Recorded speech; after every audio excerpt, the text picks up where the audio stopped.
Right, guys. Okay, so when it comes to dieting, what is the thing that nearly everybody seems to struggle with or has questions about? And obviously, it's the diet itself, the food, the nutrition.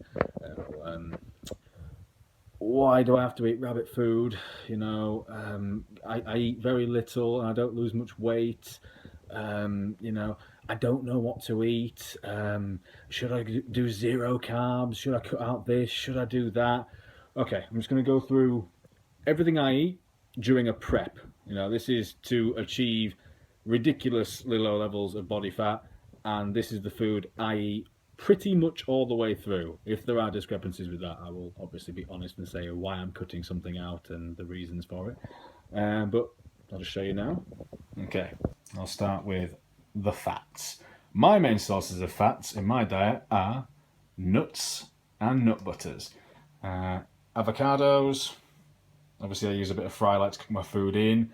Coconut oil. I'm going to include the mackerel in the fats, obviously. And same with the salmon, even though they are both proteins as well. But you get the drift, they're there. But my main way of meeting my fat macros is with nuts and nut butters.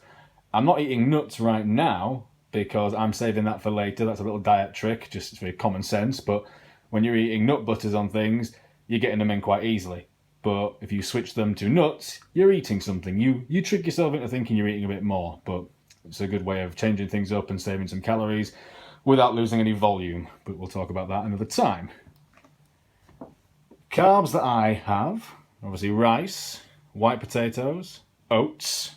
Oats are my favourite. More rice. We've got sweet potatoes. I have wholemeal pitters, not often, but I have them there. They're not a daily thing. Same with the bagels. They're mini bagels. I don't have them every day. I probably have them once a week, maybe twice, but it just adds to giving a bit of variety in the diet. And guess what? They don't make you fat. Fruit. I don't really eat a ton of fruit anyway. I think some people think fruit's bad for you on a diet. But some people go a little bit extreme. I love bananas. Bananas are great. I like blueberries. I put them in my oats. If you put them in before you cook your oats, they go like really dark purple, and they flavour it up really nice. Obviously with my carbs, I also have rice cakes. You can't diet without rice cakes. Is it wrong that I actually do enjoy rice cakes? Cardboard or not, but covered in nut butter, the win. Okay, we'll look at that section at the end. Obviously, you see that tub there? I love yogurt, but Alpro is really low in sugar, really low in calories, and the coconut one is like heaven. So get into that. Meat, protein. What are my main protein sources? Well, I've got a steak at the back there. I do have mince, 5% steak mince. I just haven't got any for this cooking episode. Chicken. Chicken I have every single day. Chicken breast. White fish. I'm sorry, I had to include the bro food. It's here, and it comes in handy because you can eat a lot of it and bulk out your meals for very little calories. I'll talk a little bit more about that in a minute. Salmon, it's good to get your omegas in. Tuna, I don't eat much tuna. Everyone thinks bodybuilders eat tons and tons of tuna. It's deemed to be not a fantastic protein, but it's all about how proteins absorb, the bioavailability. There's so much stuff that is way too complicated, and it gets crossed in your mind, and you start worrying about it and thinking, is this better than that? And it's just better to not stress. But if I fancy a tin of tuna, I have a tin of tuna. It's low in calories and it's super high in protein. It's got no fat in it and no carbs in it. It's a win for me. Right. I'll leave that for the second. Veg.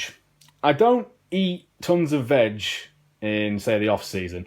I'm not a huge fan of it. I don't love it, but I don't hate it either. So, in with like my steak and eggs. Oh, I think I forgot the eggs. Good God. Wait 1 second. They're here. We have the eggs. I'll just do a quick one on that.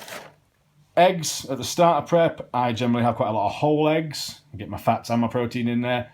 As I go through and get closer to the final goal, I start changing up ratios. Things like it'll be, instead of 3 or 4 eggs a day, it'll be 2 yolks and 6, 7 whites. If I want an omelette, it'll be, 9 whites and 1 yolk. It's a very easy way of dropping calories, but keeping the volume there. That's you're going to hear me say that a lot through the course of these videos because it becomes quite important when you don't want to feel hungry all the time. I do have salads. I like salads, I like red peppers cut up, any of the peppers. You can dice them up, you can cook them up, you can put coconut oil in with them. They just add a bit of depth to a meal, and they are tasty. They're quite sweet, a bit of crunch to a meal if you're having a low carb day.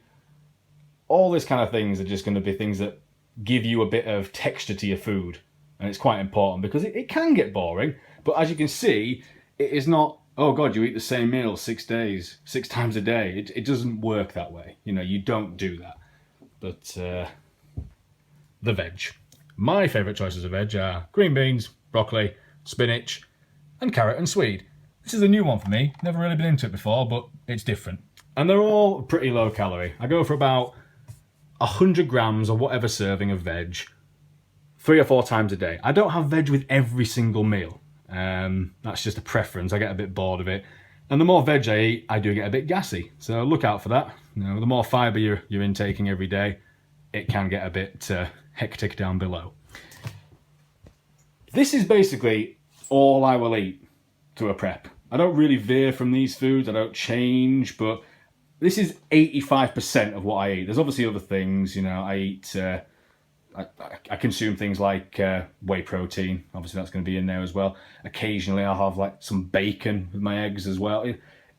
I'll change things up a little bit, but this is predominantly 85% of what I will eat throughout. How do you make your food taste better? Okay. Sugar-free jelly. Life-saving stuff. You can put nut butter on it, a bit of that yogurt. It makes a good low-calorie dessert, and it's top. I go through quite a lot of this. Chemical shitstorms. Basically, sweeteners with no calories. Oh, but sweeteners are bad for you. Sweeteners are going to kill you. Well, something's going to kill you, and this helps me get through a prep. And I don't know anybody who's died from sweeteners, and every article that's printed about sweeteners causing cancer has been debunked in the last 18 months. So just bear that in mind. The trick is, don't lash on so much sweetener that it will cause you a health problem. Very much common sense. Flavour for actual meals. Red Hot Frank's sauce and the Nando's sauce. Very low calorie. Literally, there's hardly anything in them, you'd be surprised. Same with the mustard. Barbecue sauce, you're going with a bit of sugar there. There's not much, you're talking about 15 calories, so about 4 grams of sugar per serving, and that is all I use. Pepper, salt, Himalayan pink salt. Why do I use it? Because someone told me it was good for you, and I believe them. Pretty much. And mayonnaise. Not low, but extra low. Basically, it might as well be yogurt, but it does add a little bit of flavour to some things. And to be honest with you, the only thing I ever use that for is a tin of tuna. So, and it's just when I'm adding it into, say, like a pita or something, I don't want to eat dry tuna. Who does? It's just too dry. Right. I think something I do need to make clear as well, though, is this is what I do, okay? This is what I do. Everything I just said there, most of it's fact, but some of it is my opinion because I have tried and tested this before and it has not affected me getting in shape. For instance, with the condiments. Some people don't have them. They just cut them out completely. They don't want them in their diet, they don't associate it with prep. That's okay. I would lose my mind if I was dieting and having 6 meals a day, all dry, no salt, no pepper, no sauce. Fact, sodium is vital. Really, it's the only thing you should really be worrying about with sodium is nearer the end. That's when it's going to have an impact on your physique. And that's something you should go through and try out yourself. Or if you've got a coach, you listen to what your coach tells you. If your coach has said to you, you're not having salt, you're not having sweeteners, you're not having chemical shitstorms to go on your porridge, you've paid them, you listen to them, okay? The only time if you've got a problem with what your coach tells you, you raise it with them. You don't turn around and go, well, this guy on the internet, this bald guy, he gets in okay shape and he has this all the time, so I'm going to do that. It doesn't work like that, I'm making that crystal clear. This is relevant to a lot of people, 80% of people could probably eat all this and condiments on every meal, and they would be in great shape. Some people may not. And I'm guessing your coach, if you have a coach and they've told you you can't have this, they will know this. So listen to them, okay? Do not go behind your coach's back. Listen to them and always do what they say, okay? I'll try and finish up here without waffling on, because I've already covered most of it anyway. But this is the end result. I don't really, I don't plan what I'm going to put with what. I don't overcomplicate it. Look, so here I've decided I wanted the broccoli with the potatoes and the turkey mince. 3 meals of that. And then I've got the salmon with the carrot and swede and 1.5 eggs. And then each of the chicken and rice. Chicken and rice and green beans. All the weights are the same with all of it, so I know what's in it. And I've got 2 portions of white fish here, which what I'll do is I'll take them to work, and I've got microwave rice there. Or I've got pittas, things like that. I just don't have them right now. So it's just not overcomplicating everything. Obviously, some people like to make the full 6 meals, their full day's calories, and then they have them ready. I have my meals, and obviously depending on what I'm training, how often, what session it is, how high my carbs are that day, sort of thing, it'll determine which meals I take with me that day. That's how I do my prep. I track everything using MyNet Diary. I don't use MyFitnessPal. I prefer MyNet Diary. And obviously at the end of the day, I'm constantly aware of how much I've eaten that day. I know if I'm coming to the end of what I've set out I'm going to eat. If I've undershot it a bit, I make my macros up before I go to bed. If I've got 40 grams of fat, I'll eat 40 grams of fat. I'll do it in peanut butter. It's... When you're eating the same foods every day, you very rarely go off track. You know where you are, you know how much you've got left, and it's just easier to keep track of all the stuff you've got left if you do it bit by bit. But if you don't want to do it that way, that's fine. This is just my preference.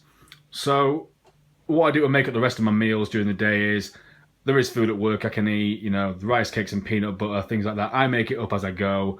I have the jelly with the Alpro, more nut butter there.